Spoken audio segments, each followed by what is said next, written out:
음악은 따로 들려드립니다. 말로만 하는 음악 이야기. 지난 시간에 트럼펫터 로이 하그로브와 피아니스트 멀그루 밀러가 함께 했던 In Harmony라는 앨범에서 This Is Always라는 곡을 소개를 했었는데요. 이 This Is Always를 연결고리로 한번 다음으로 이어가 보려고 하는데, 이 This Is Always라는 곡이 1946년도에 작곡된 곡이더라고요. 작곡가 해리 워렌, 그 작사가 맥 고든이 46년도에 그 뮤지컬 영화인데 Three Little Girls in Blue라는 영화에 처음 삽입해서 발표를 했고, 그 다음에 여러 뮤지션들이 리메이크를 하면서 스탠다드가 된 곡인데요. 저는 이 This Is Always라는 곡을 1959년에 한 밴드가 연주한 버전을 너무너무 좋아해서 그 버전을 141번째 꼬꼼으로 연결해 보겠습니다. Shelly Man and His Man at the Black Hawk Volume 5라는 앨범인데요. 59년에 연주되었지만 91년에 나온 앨범인데, 그 앨범 속에 있는 This Is Always로 이어가 보겠습니다. 59년 정도가 이 밴드의 가장 전성기라는 생각을 하게 돼요. 이 밴드가 샌프란시스코에 있는 재즈 클럽 블랙호크에서 공연 실황을 담아서 최초 발매된 거는 1960년도에 나온 앨범인데, 그때 그 연주들이 얼마나 훌륭했던지 이 컨템포러리 레코드에서 볼륨 1, 2, 3, 4 4장의 앨범으로 60년도에 한꺼번에 내게 되는데, 생각해보면 굉장히 흔한 일이 아닌 것 같아요. 그 공연이 얼마나 좋았으면은 LP를 4장으로 세트로 내는, 30년이 지난 91년도에 볼륨 5가 또 나와요.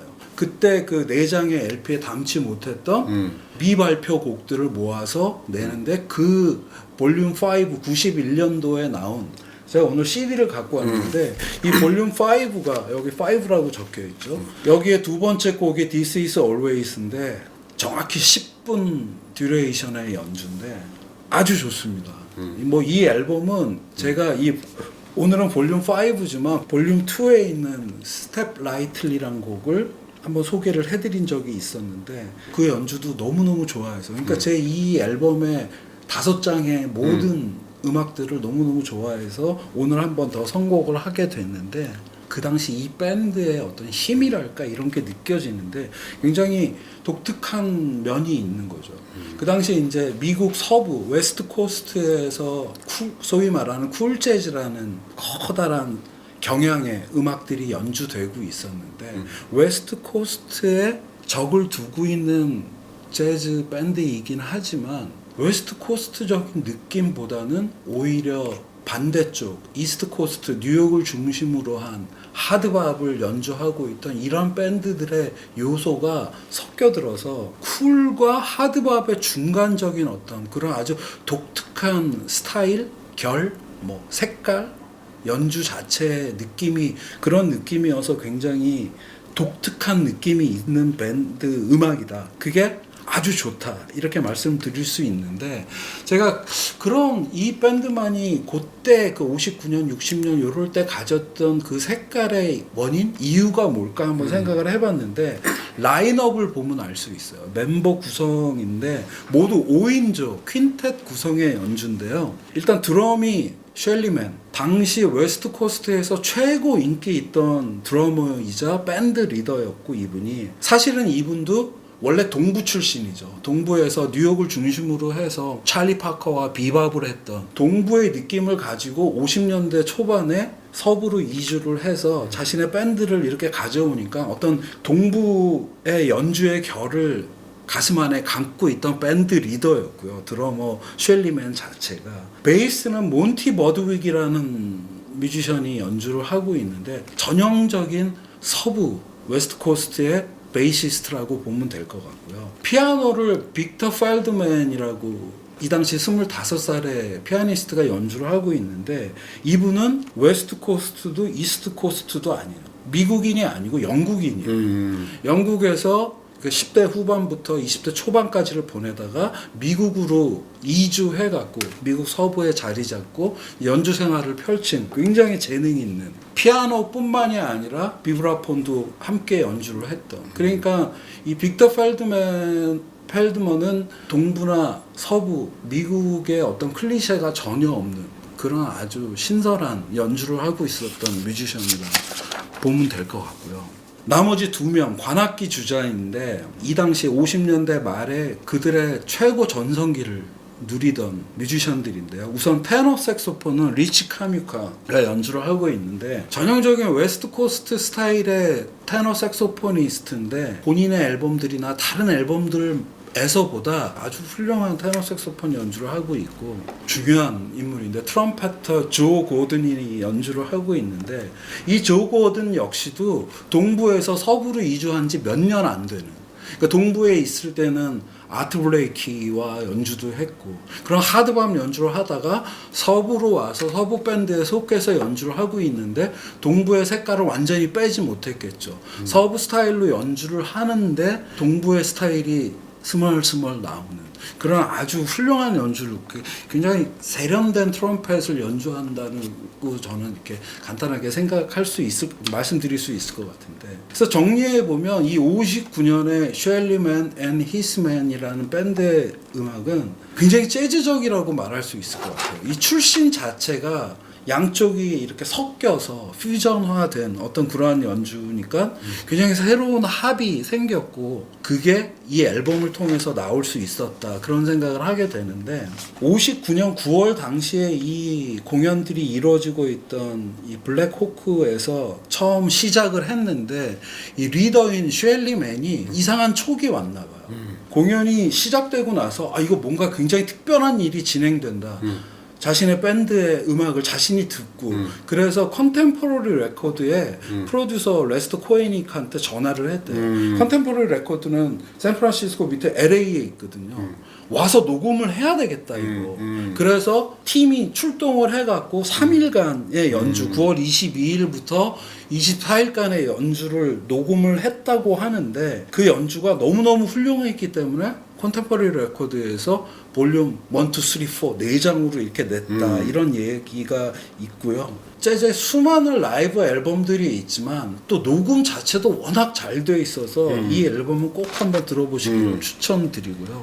다음 꼬꼬무로 한번 연결을 해봐야 되는데 뭐 뮤지션으로 연결을 할까 뭐 이런 생각을 하다가 이 앨범 녹음이 있었던 블랙호크 이 재즈 클럽을 연결고리로 삼아서 이게 59년의 연주였는데 그 바로 다음 해 이 블랙호크란 재즈 클럽에서의 라이브 앨범으로 한번 연결을 해보자 하는 생각을 하게 됐고 델러니어스 몽크 쿼텟의 At the Black Hawk 이 앨범인데요. 이 앨범에서 1960년에 연주됐고 60년에 나온 앨범인데 Round Midnight을 선곡을 했습니다. 나 딱 들으면서 처음 이 클럽 가고 싶네 라는 생각이 두 곡을 연다. 첫 번째 이게 뭐지 하다가 델러니어스 몽크 라운드 midnight을 딱 듣는데 여기 가고 싶네. 나는 지금 여기 가고 싶어.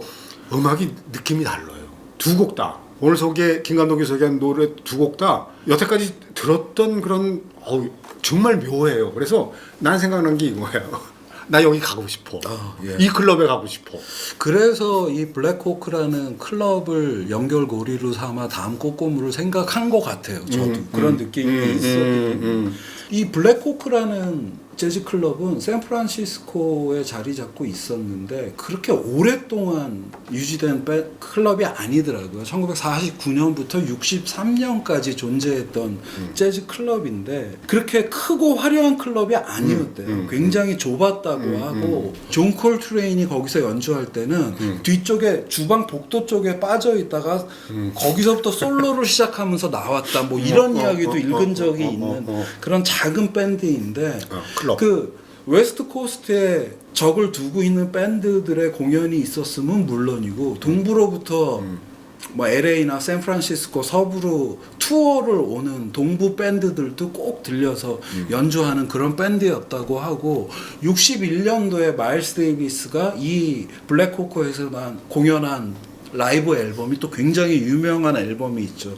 In Person, Friday and Saturday Night at the Black Hawk라는 아주 명 라이브 앨범이 있을 정도인데 제가 이제 연결고리로 삼은 블랙호크에서 연주, 이 앨범이 이 셸리맨 앤 히스맨에 필적할 정도로 굉장히 라이브 앨범 중에 굉장히 독특한 라이브 앨범이라고 생각되는데 델러니어스 몽크를 생각해도 그런데 우선 이 앨범 커버로부터 시작을 해보면 델러니어스 몽크 클로즈업 사진이 있고 처음에 딱 읽히는 게 델러니어스 몽크 at the 블랙호크, 블랙호크에서의 라이브 앨범을 알 수 있고 델러니어스 몽크 이렇게 써 있는데 여기 작은 글씨가 밑에 써져 있는데 델러니어스 몽크 쿼텟 플러스 2라고 되어 있어요. 그러니까 델러니어스 몽크가 쿼텟을 위주로 본인의 피아노, 베이스, 드럼 그리고 테너 색소포니스트, 이 당시에는 찰리 라우즈라는 테너 색소포니스트 이렇게 4명이서 연주를 했는데 이 블랙호크 서부로 투어를 와서 블랙호크에서 라이브를 할 때는 2명의 게스트 플러스 2라고 여기 적혀 있는 2명의 게스트와 함께 하는, 그래서 정확히는 1960년 4월 29일의 연주인데요. 이 앨범도 한번 멤버 구성을 보면은 피아노에 당연히 델러니어스 몽크가 연주를 하고 있고 테너 색소폰에 찰리 라우스 그리고 베이스에 존 올 그리고 드럼에는 이 앨범에서만 함께하는 드러머인데 빌리 히긴스가 함께하고 있고요. 2명의 게스트는 누구냐? 앞선 이 셸리맨의 라이브 앨범에서 트럼펫을 연주했던 조 고든이 여기 게스트로 참여를 하고 있고 테너 색소포니스트 1명이 더 참여를 하는데 해롤드 랜드, 이분도 동부에서 있다가 서부로 이주한 분이었는데 동부에 있을 때는 클리포드 브라운과 맥스 로치 밴드에서 테너 색소폰을 연주했던 아주 훌륭한 테너 색소포니스트죠. 제가 선정한 이유가 이 앨범 셸리맨 앤 히스맨의 앨범과 아주 여러모로 이렇게 뭔가 연관이 있달까? 첫 번째로 같은 블랙호크에서 연주한 라이브 앨범들이고 두 번째는 이 앨범은 59년 9월에 연주가 됐고 이 앨범은 60년 4월에 연주가 돼서 한 9개월 차 비슷한 시기의 연주들이 담겨 있고요. 원래 이 앨범 델러니어스 몽크 쿼텟의 이 연주에 셸리맨이 드럼으로 참여하는 게 기획이었죠. 근데 연주 이제 며칠을 했을 거 아니겠어요? 처음에 하루 이틀을 셸리맨과 연주를 했는데 이 분들도 그렇고 컨템포러리 레코드에서 생각했을 때도 케미스트리가 생각보다 좀 다르다.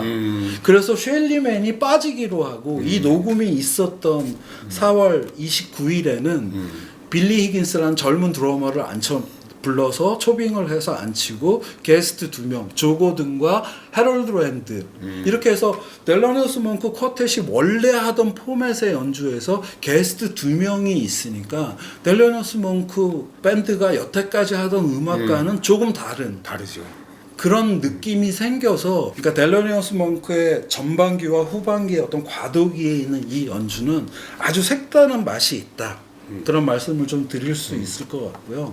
제가 좋아하는 이유가, 그리고 굉장히 소중하게 생각하는 이유가 델러니어스 몽크의 연주인데 조 고든이라는 트럼펫터와 해롤드 랜드라는 전혀 예상치 못한 그런 2명의 게스트가 함께함으로써 그 맛이 굉장히 생기는, 그러니까 이렇게 말씀드릴 수 있을 것 같아요. 원래 함께하던 멤버들의 서부 투어에 즉흥적으로 2명이 참여를 했고 그로 인해서 계속 해오던 연주가 아닌 뭔가 새로운 연주를 하게 됐고, 그럼으로써 굉장히 색다른 분위기의 즉흥 연주의 어떤 향연 이런 게 일어난다. 근데 이 라운드 미드나잇이라는 곡을 들으면은 굉장히 조용한 연주이기 때문에 그런데 다른 곡들의 연주를 들으면 델러니어스 몽크 밴드에서 이런 맛이 나오다니 하는 거를 아마 느끼실 수 있지 않을까 하는 생각을 하게 되고요. 오늘 고른 곡 라운드 미드나잇은 뭔가 이렇게 담담한 연주가 너무 좋아서 자주 듣는 연주인데, 재즈의 수많은 스탠다드들이 있는데 스탠다드 중에 스탠다드. 20세기 초에 영화나 뮤지컬을 작곡했던 전문 작곡가들의 그런 스탠다드가 아니고 재즈 뮤지션이 작곡한 스탠다드, 제일 많은 스탠다드를 작곡한 재즈 뮤지션은 아마 듀크 엘링턴일 텐데 듀크 엘링턴 말고 전문 재즈 연주자로서 가장 많은 스탠다드를 만든 분이, 작곡한 분이 델러니어스 몽크고, 델러니어스 몽크가 작곡한 그 수많은 재즈 스탠다드 중에 원탑이 이 라운드 미드나잇이 아닐까. 델러니어스 몽크가 1917년생인데 한 40년경에 이 노래의 원곡이 되는 곡을 처음 아이디어를 떠올렸고 작곡을 했다고 하고요. 버드 파웰과 쿠티 윌리엄스가 먼저 43년 정도에 발표를 했고, 델러니어스 몽크가 이 라운드 미드나잇을 처음 발표한 거는 블루노트를 통해서 나왔던 The Genius of Modern Music이 볼륨 1이라는 앨범에서 47년도에 처음 발표를 했고, 그의 경력 내내 수많은 버전의 이 라운드 미드나잇을 연주를 하셨는데, 이 앨범 속에 있는 이 12분 정도, 제일 길어서 좋아하기도 하는데 저 개인적인 취향상 이 앨범 속에 있는 라운드 미드나잇이 굉장히 좋다, 뭔가 예측 가능하지 않은 뮤지션들이 참여함으로써, 여기 이제 3명의 관악기 주자가 있잖아요. 원래 멤버인 찰리 라우스의 테너 색소폰, 그 조 고든, 이 젊은 이 조 고든은 이 앨범 녹음하고 나서 한 3년 있다가 요절하게 되는데, 조 고든의 전성기 시절의 연주가 담겨 있고, 해롤드 랜드라는 무시 못할 대가의 테너 색소폰 연주가 담겨 있고, 이들의 솔로가 쭉 지난 다음에 델러니어스 몽크의 피아노 솔로가 나오는데, 다른 앨범에서보다는 조금 더 이렇게 정갈하게, 이 관악기 주자가 많다 보니까 본인도 좀 차분해졌는지 굉장히 담담하고 묘하게 그 정돈된 피아노 솔로 이런 걸 듣는 그런 매력이 있는 그런 앨범이다. 누가 그렇게 써놨더라고. 어떤 그 외국인 평론가가 경력 내내 나쁜 앨범을 한 번도 만들지 않은 분이 델러니어스 몽크라고. 그의 그 어떤 음악 인생의 어떤 과도기에 색다른 그 라인업의 이 연주, 이렇게 한번 잘 들어보시면 꼭 좋겠다는 말씀 드리면서, 제가 한마디 덧붙이면은, 보통 이제 그게 이야기의 3요소 그러면은 배우, 무대, 관객, 4요소 하면 거기에 이제 각본이 들어가요. 뭔가 이야기를 만들 때 제일 중요한 게 배우, 무대, 관객이거든요. 이게 정말 중요해요. 그러니까 같은 내용이라도 무대, 관객 달라지면 전혀 다른 작품이 되는 건데, 저는 블랙호크를 정말 가보고 싶어요. 아니, 그러니까 한번 들어보세요. 이게 달라. 정말 그 음악 분위기가, 다른 이제 녹음 뭐 여러 가지 버전들이 있는데, 라운드 미드나잇이 제가 정말 많이 들은 음악인데, 이건 들을 때마다 이 앨범은, 블랙호크에서 녹음한 이 앨범은 맛이 달라. 근데 지금 가만히 보니까 이게 클럽의 문제도 있다. 공연장이 여기는 정말 대단한 것 같다. 갈 수 없으니 참 안타까운데 가고 싶어. 구글에 찾아보니까 블랙호크 지금 자리는 약간 공사판처럼 남아 있더라고요. 근데 아마 그 당시 블랙호크 클럽 모습을 보면 클럽도 굉장히 예쁘고 그 분위기도 참 좋더라고요. 네. 오늘은 샌프란시스코에 존재했던 재즈 클럽 블랙호크에서 연주된 라이브 앨범 2곡을 갖고 이야기해 보았습니다. 네.